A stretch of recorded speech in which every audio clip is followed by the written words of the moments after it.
केशव नगर राज्य के एक छोटे से गांव में हरिराम नाम का एक सीधा साधा, मेहनती और ईमानदार किसान अपनी पत्नी के साथ खेत में बैठा हुआ था।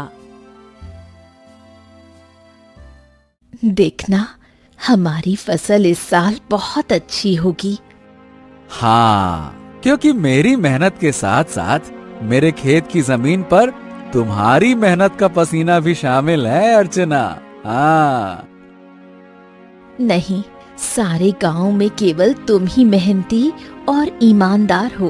तुम्हारे पास जमीन तो कम है, लेकिन तुम्हारा दिल बहुत बड़ा है।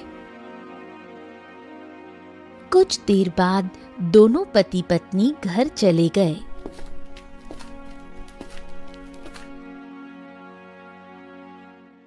मैं तुम्हें एक बात बताना तो भूल ही गई, घर में लकड़ियां खत्म हो गई हैं।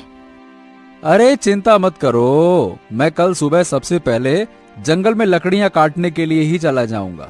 ठीक है ना, ले आऊंगा। चलो अब।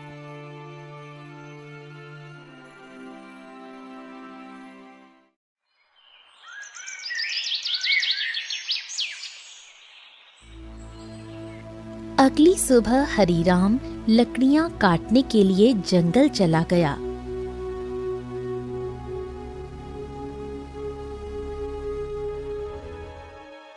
हरिराम एक पेड़ पर कुल्हाड़ी चलाने ही वाला था कि तभी उसने देखा झाड़ियों में एक घायल बंदर करहा रहा था।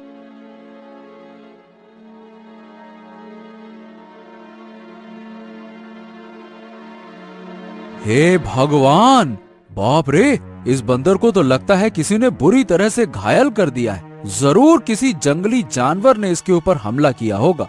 बताओ भला, बेचारे का हाथ खून से भरा हुआ है। ओहो हो।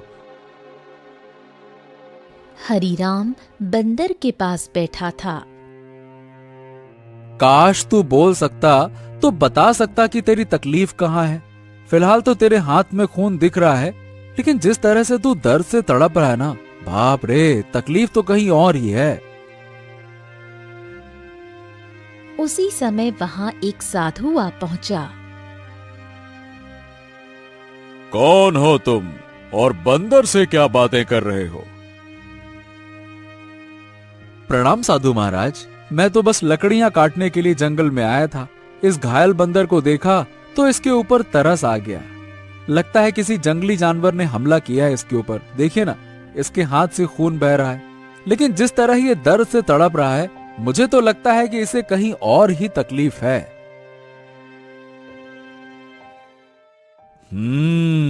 बहुत कम इंसान होते हैं जिनके मन में जानवरों के प्रति इंसानियत होती है। रुको रुको रुको। ओम। इतना बोलकर साधु मंत्र पढ़ने लगा।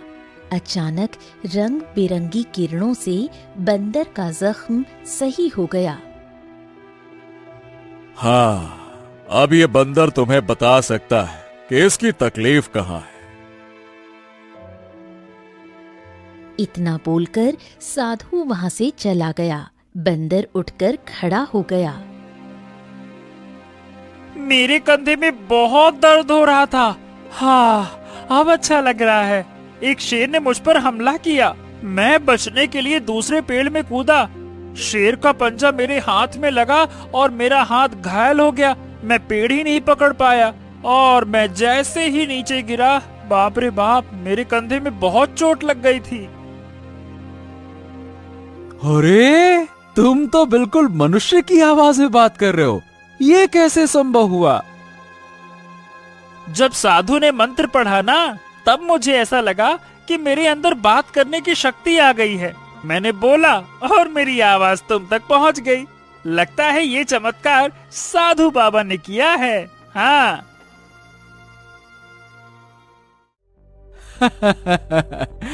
अच्छा ये बताओ, तुम मेरे घर पे चलोगे? ओहो, अब तुमने मेरी जान बचाई है तो अब तो मैं तुम्हारे साथ ही चिपक गया हूँ। मतलब मैं तुम्हारे साथ ही रहूंगा। और क्योंकि मैं इंसानों की तरह बात करने लगा हूँ, तो मैं बंदरों से अब तो अलग हो गया हूँ ना। क्या करूँगा उन बंदरों के साथ रहकर? अब तुमसे बातें करूँगा जी भर के। चलो तुम मेरा कोई अलग नाम भी रख सकते हो। बताओ बताओ, मेरा क्या नाम रखोगे? बड़े मजे की बातें करते हो तुम। चलो ठीक है, मैं तुम्हें आज से गोलू कह के पुकारूंगा। क्यों, कैसा नाम है? अच्छा नाम है ना? हाँ, अच्छा नाम है। चलो चलो चलो चलो, घर चलते हैं।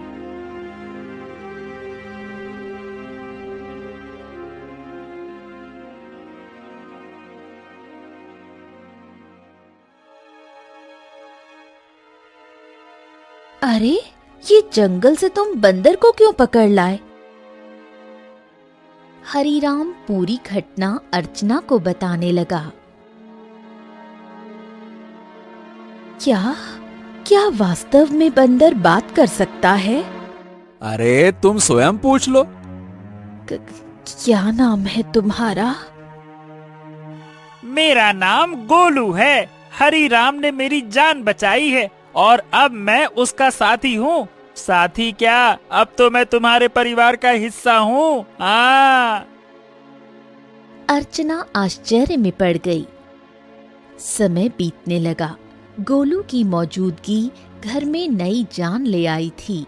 धीरे धीरे गोलू अर्चना के काम में हाथ बटाने लगा। गोलू अब हरीराम का सच्चा साथी बन चुका था। एक दिन गोलू हरीराम से बोला, हरीराम, अब मैं भी तुम्हारे साथ खेत में चलूंगा। क्या करूंगा घर में बैठे बैठे, मुझे भी चलना है। अरे गोलू, खेत का काम आसान नहीं होता, बहुत मेहनत लगती है। क्या करोगे तुम वहाँ पे? अरे क्या करूंगा क्या, मैं भी तुम्हारे साथ मेहनत करूंगा। और क्या, क्या मुझे कम मेहनती समझा है क्या? बस डर ये है कि गांव वालों ने तुम्हें बोलते हुए देख लिया ना, तो वो न जाने क्या समझेंगे। अरे पर जब मैंने तुमसे पहली बार बात की थी तो क्या तुम डरे थे क्या? बताओ। देखो गोलू, मैं दुनिया को जानता हूँ। हर कोई मेरे जैसा नहीं होता है जो तुम्हें समझ सके। ओहो, मुझे दुनिया से क्या है लेना देना, मुझे तो तुम्हारे संग है रहना। मेरा मतलब ये है कि मुझे बस तुमसे मतलब है, क्योंकि मैं तुम्हारा साथी हूँ। हाँ। हरीराम मुस्कुराया और अगले दिन गोलू को साथ लेकर खेत चला गया। कुछ ही दिनों में गोलू ने खेती की हर बात सीख ली। अब वो हरीराम का सच्चा मददगार बन गया था।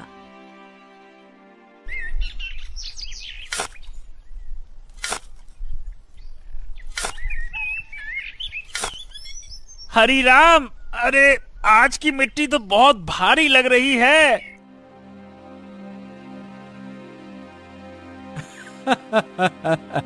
गोलू, अब तो तू पक्का किसान बन गया है।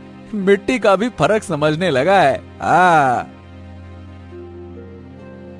गोलू की बात अब गांव में फैलने लगी थी और ये बात आखिरकार पहुंची जमींदार चौधरी के कानों तक। क्या हरीराम के घर एक बंदर है जो इंसानों की तरह बोलता है? हाँ जमींदार साहब, मैं खुद देख चुका हूँ। अरे मैंने तो उसे बोलते हुए सुना भी है। पहली बार तो मैं डर गया था। अरे भैया, तो फिर उस बंदर को लेकर तमाशा करना चाहिए, उससे तो बड़ी अच्छी कमाई होगी। ये बात आपने बिल्कुल पते की कही जमींदार साहब। जमींदार की हंसी कुछ देर चली, फिर वो गंभीर हो गया। हाँ, इस हरीराम की जमीन पर मेरी नजर बहुत समय से है। बाकी सब तो मेरे कर्जदार बन चुके हैं, पर ये ससुरा हरीराम ये कभी झुका ही नहीं। उसकी जमीन बहुत उपजाऊ है जमींदार, बंजर में भी फसल उग जाती है। अरे इसमें मिट्टी का कोई खेल नहीं है भीमा। उसकी किस्मत और सितारे बुलंद है, पर जिस दिन वो सितारे गिरेंगे ना, उसी दिन ये खेत मेरा होगा और हरीराम मेरे कदमों में होगा, देख लेना तुम।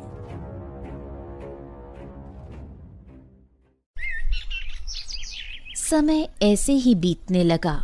एक दिन हरिराम और गोलू जब खेत से घर लौटे तो आंगन में बैठी अर्चना को देखकर दोनों के चेहरे पर चिंता की रेखाएं खिंच गईं।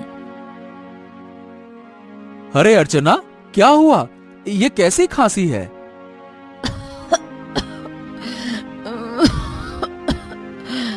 कुछ दिनों से खांसी हो रही है, अब तो दिन ब दिन और भी बढ़ती जा रही है। हरिराम, इसे नजरअंदाज मत करो, किसी अच्छे वैद्य को तुरंत बुलाना चाहिए।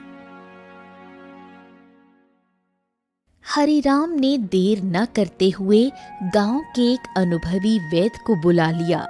वैद्य ने अर्चना को ध्यान से देखा।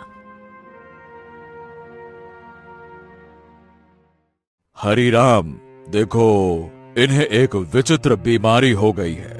अगर समय पर इलाज न मिला तो ये जानलेवा हो सकती है। हाँ, नहीं नहीं नहीं नहीं वैद्य जी, आप तो इलाज शुरू कीजिए, मैं कोई कसर नहीं छोड़ूंगा।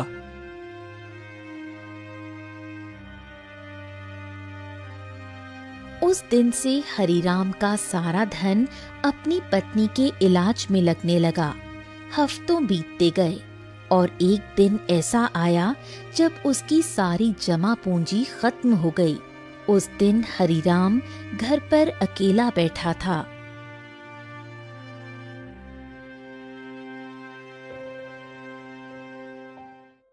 ऐसे उदास मत बैठिए, मैं अपने आप ठीक हो जाऊंगी।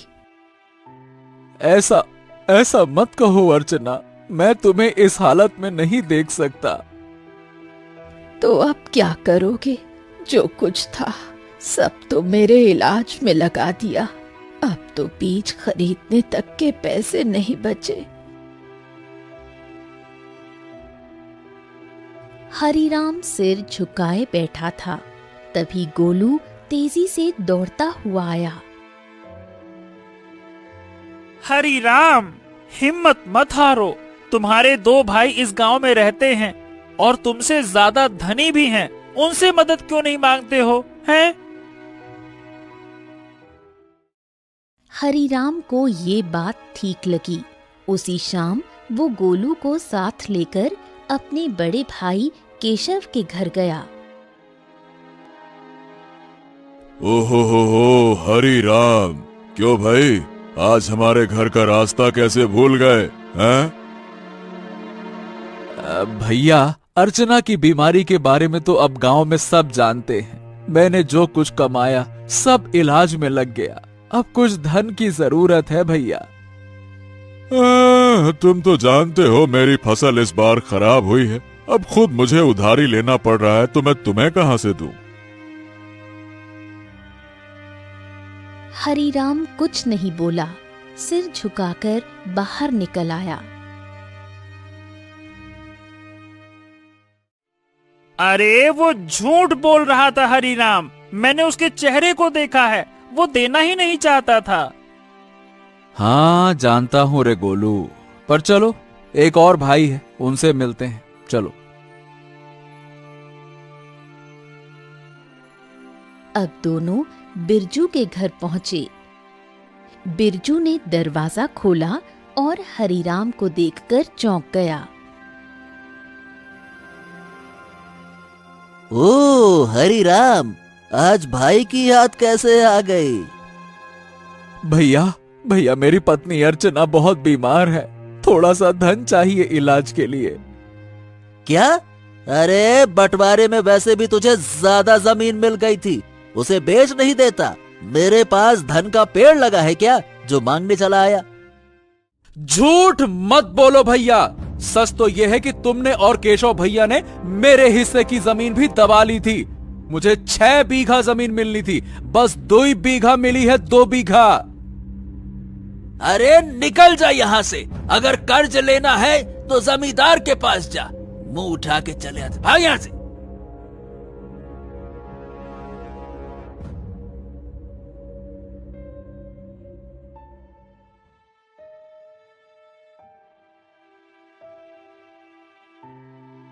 कैसे भाई हैं तुम्हारे हरिराम? एक भी मदद को तैयार ही नहीं है।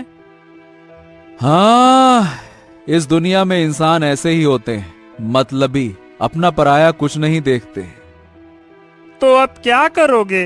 क्या जमींदार के पास जाओगे? हाँ, मजबूरी है गोलू।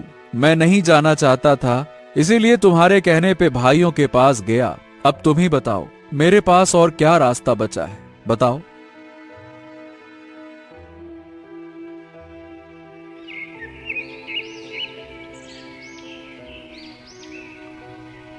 अगले दिन हरीराम और गोलू जमींदार की हवेली में जा पहुंचे। उम्मीद उसे कम थी, मगर अपनी पत्नी की खातिर उसने खुद को झुका दिया था। मैं जानता था हरीराम, एक न एक दिन तू चलकर मेरी हवेली में जरूर आएगा भैया। आपने बिल्कुल सही कहा था मालिक। जब तक इसकी किस्मत चमक रही थी तब तक बहुत अकड़ में चलता था। अब देखो कैसा मुरझाया मुरझाया सा खड़ा है। ए जमींदार, तुम्हें किसी की हालत का मजाक उड़ाने का हक नहीं है। लोग तुम्हारा सम्मान करते हैं, तुम्हें भी दूसरों का सम्मान करना चाहिए, समझे? ए बंदरवा, बकवास बंद कर। तू इंसानों की तरह बोलता है, इसका मतलब ये नहीं है कि तू इंसान बन गया है, समझा? हाँ भैया हरीराम, बताओ बताओ क्यों आए हो? क्या बताएं, आपको तो सब पता है। मेरी पत्नी बीमार है, सारा धन इलाज में चला गया, कुछ धन की आवश्यकता है। अच्छा अच्छा अच्छा अच्छा, धन चाहिए तो भैया मेरी शर्तें सुन लो। ब्याज 50% और बदले में कुछ गिरवी रखना होगा। हाँ, मेरे पास कुछ बचा है क्या जो गिरवी रखूं? जो सोने के आभूषण थे वो भी इलाज में बिक चुके हैं। अरे है ना, क्यों नहीं है? तेरे पास 2 बीघा जमीन है, भैया उसे गिरवी रखो। वक्त पर कर्ज चुकाएगा तो जमीन तेरी वरना मेरी, सीधा हिसाब। बोलो भैया। हरीराम सोच में पड़ गया। उसे अपनी पत्नी का जीवन बचाना था, मगर कीमत बहुत बड़ी थी। अरे ये तो सरासर अन्याय है। तुम किसी की मजबूरी का फायदा उठा रहे हो। ऐसे तो हरीराम कभी कर्ज ही नहीं चुका पाएगा। ए हरीराम, पहले तो तू इस अपने पालतू बोलने वाले बंदर को ले जा यहाँ से, नहीं तो मेरा मन बदल गया तो हो गया तेरा काम। जब से आया है पटर पटर पटर पटर। चुप कर। हरीराम, चलो मेरे साथ, ये कर्ज मत लो, चलो। हाँ, गोलू, मेरे पास अब और कोई चारा नहीं है। अरे तुम बस चलो तो, मैं तुम्हारी मदद करूंगा ना। हाँ, चलो मेरे साथ। हरीराम गोलू के साथ चला गया। हवेली के भीतर जमींदार और भीमा गुस्से से खौल रहे थे। ए मालिक, हरीराम तो हाथ से निकल गया। अरे चिंता मत कर बेटा, मजबूरी उसे फिर लौट आएगी। कितना दूर जाएगा वो?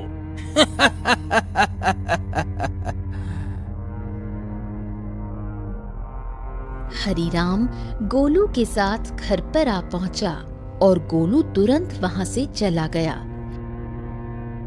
शाम तक गोलू लौटकर नहीं आया। हरीराम और अर्चना की चिंता बढ़ने लगी। गोलू अब तक क्यों नहीं आया? कहीं जमींदार ने उसे कुछ कर तो नहीं दिया? अरे पता नहीं कहाँ गया। मेरा मन भी बड़ा बेचैन है। रात बीत गई। सुबह सूरज की किरणों के साथ ही गोलू वहां पहुंचा, हाथ में एक चमकती जड़ी बूटी के साथ। अरे गोलू, तू कहाँ था? हमें लगा कहीं तुझे कुछ हो तो नहीं गया। अरे मैं जंगल गया था उन साधु महाराज को ढूंढने जिनसे मुझे बोलने की शक्ति मिली थी। उन्हें मैंने सारी बात बताई और उन्होंने दया करके ये जड़ी बूटी दी है। उन्होंने कहा है कि इससे बड़ी से बड़ी बीमारी ठीक हो सकती है। हाँ। गोलू ने वो जड़ी बूटी अर्चना को दे दी। कुछ देर बाद अर्चना की आंखों में चमक लौट आई। मुझे बिल्कुल स्वस्थ महसूस हो रहा है, जैसे मैं कभी बीमार ही नहीं थी। हाँ अर्चना, तुम्हारी खांसी भी ठीक हो गई। और गोलू, तू तो हमारे लिए देवता बन गया।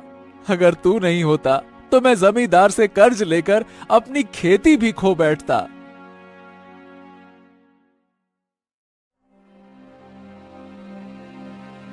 हाँ, अब मेरी पत्नी तो ठीक है, लेकिन खेत में बीज डालने के पैसे तक नहीं बचे।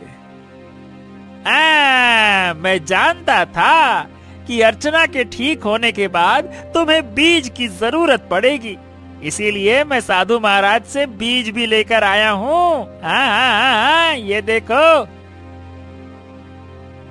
क्या बीज? हाँ, उन्होंने ये चमत्कारी बीज दिए हैं। अब देखो, अगर तुम इन्हें अपने खेत में बो दोगे तो ऐसी फसल उगेगी जो पूरे राज्य में किसी ने नहीं उगाई होगी, और सबसे पहले तुम्हारी फसल ही तैयार होगी। हाँ, मजा आ गया ना? इतनी जल्दी? हाँ, लेकिन एक शर्त भी दी है साधु महाराज ने। जब तुम्हारा समय अच्छा हो जाए तब तुम उन लोगों की मदद करना जो जमींदार के कर्ज में दबे हुए हैं। अरे मित्र गोलू, गोलू गोलू गोलू, तू मेरा सच्चा साथी निकला।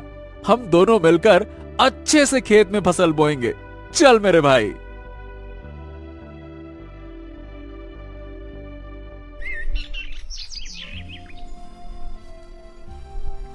अगले ही दिन हरिराम, गोलू और अर्चना ने मिलकर खेत जोता, बीज बोया और आकाश की ओर देखकर मेहनत का वादा किया।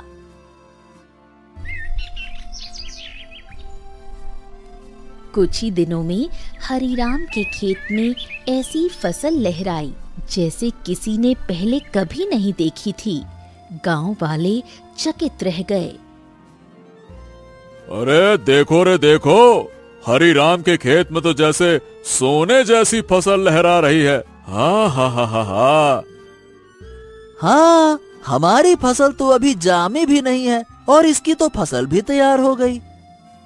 और उसकी बीवी अर्चना, जो कि महीनों बीमार रही, अब रोज खेत में काम करती है। भैया, ये तो कोई चमत्कार ही लगता है।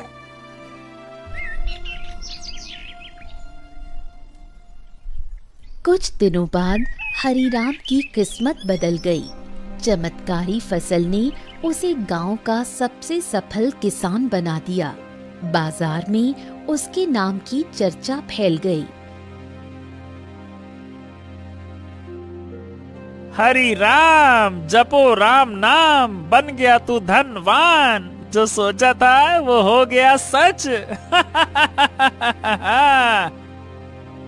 हाँ, वाकई में सच तो हो गया, लेकिन अब बारी है गोलू वादा निभाने की, उन सब की मदद करने की जो जमींदार के कर्ज में डूबे हैं। हाँ बिल्कुल, चलो आज से ही शुरुआत करते हैं। अपने गांव का बिंदेसर का खेत सबसे पहले छुड़ाते हैं। चलो।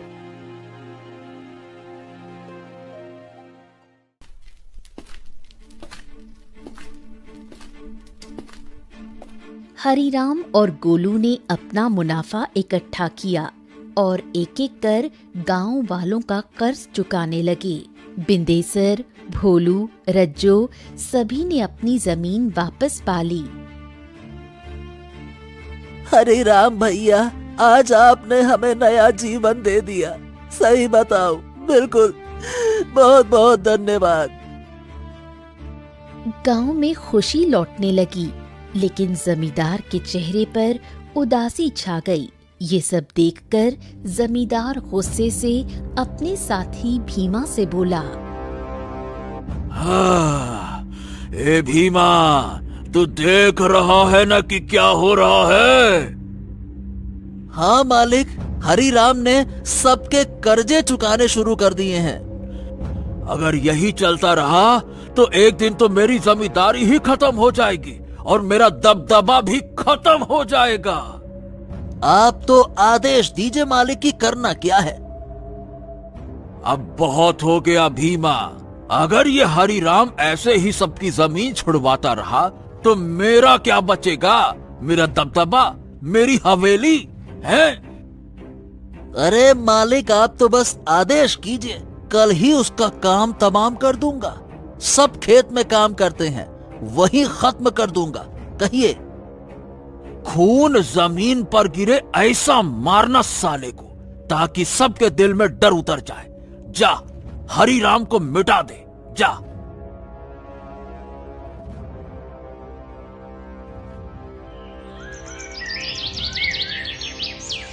सुबह का सूरज उगा, लेकिन किसी तूफान से पहले की शांति जैसा लग रहा था।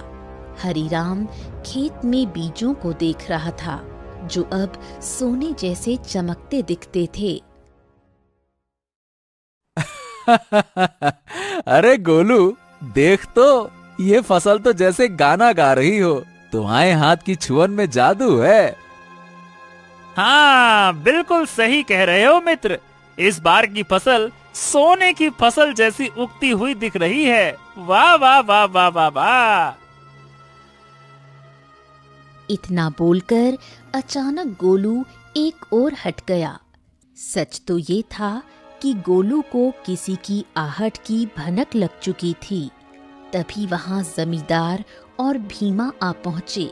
भीमा के हाथ में लंबा बर्छा था। हरिराम झुका हुआ था। अब भुगतो किसान। जैसे ही भीमा ने हरिराम की ओर बर्छा फेंका, एक छलांग, एक चीख, एक वार, लेकिन हरिराम पर नहीं, गोलू पर। गोलू! नहीं नहीं नहीं, ये क्या किया तूने? तुम्हारे लिए मित्रता का मतलब सिर्फ साथ नहीं होता, कभी कभी बलिदान भी होता है। तूने मेरी जान बचाने के लिए अपनी जान दांव पर लगा दी। क्योंकि तुम मेरे साथी हो और मैं तुम्हारा।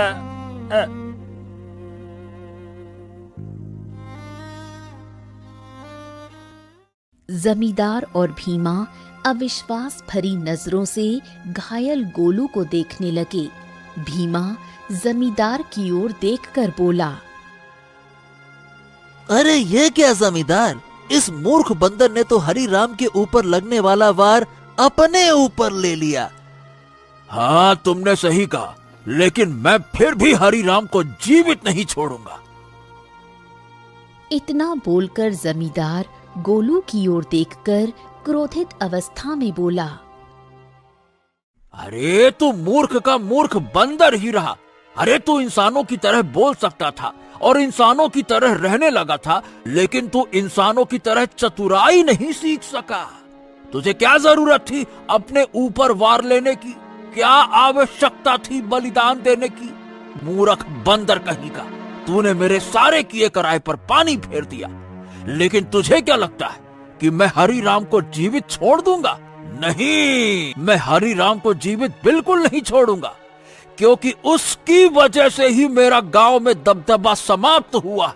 तेरा ये बलिदान बेकार जाएगा रे मूर्ख बंदर, रुक जा। गोलू के होठों पर एक हल्की मुस्कान अब भी जिंदा थी। गोलू ने अपने मित्र हरिराम को मुस्कुराते हुए देखते हुए ही दम तोड़ दिया। तभी वहां वही साधु प्रकट हो गया, जिसने गोलू को बोलने की शक्ति दी थी और जिसने गोलू को हरिराम की पत्नी को बीमारी से बचाने के लिए जड़ी बूटी और जादुई बीज दिए थे। साधु क्रोधित अवस्था में जमींदार और भीमा की तरफ देखकर बोला, जिसने निर्दोष की जान ली, उसका पाप अब उससे बदला मांगेगा। जमींदार और भीमा, तुम दोनों ने बहुत बड़ा पाप किया है। तुम्हें इस संसार में खुलेआम रहने का कोई अधिकार नहीं है। तुम दोनों समाज के लिए खतरा हो। रुक जाओ। इतना बोलकर साधु की क्रोधित आंखों से रंग बिरंगी किरणें निकलकर भीमा और जमींदार के शरीर पर पड़ने लगी और अगले ही पल उनके शरीर में आग लग गई। कुछ ही देर में वो दोनों जलकर राख हो गए। गांव वाले इकट्ठा हो गए। साधु हरिराम की ओर देखकर बोला, हाँ, तुम्हारा और गोलू का साथ यहीं तक लिखा था हरिराम। लेकिन साधु महाराज, जमींदार के साथी भीमा ने मेरे ऊपर हमला किया था, लेकिन गोलू ने उसे अपने शरीर पर ले लिया। हाँ, क्योंकि वो तुम्हारा सच्चा साथी था। जाते जाते गोलू ने अपनी मित्रता का कर्ज चुका दिया। अपने साथी को कभी नहीं भूलना हरिराम। इतना कहकर साधु रंग बिरंगी किरणों में वहां से गायब हो गया। गांव वाले नम आंखों से गोलू के बलिदान की सराहना करने लगे।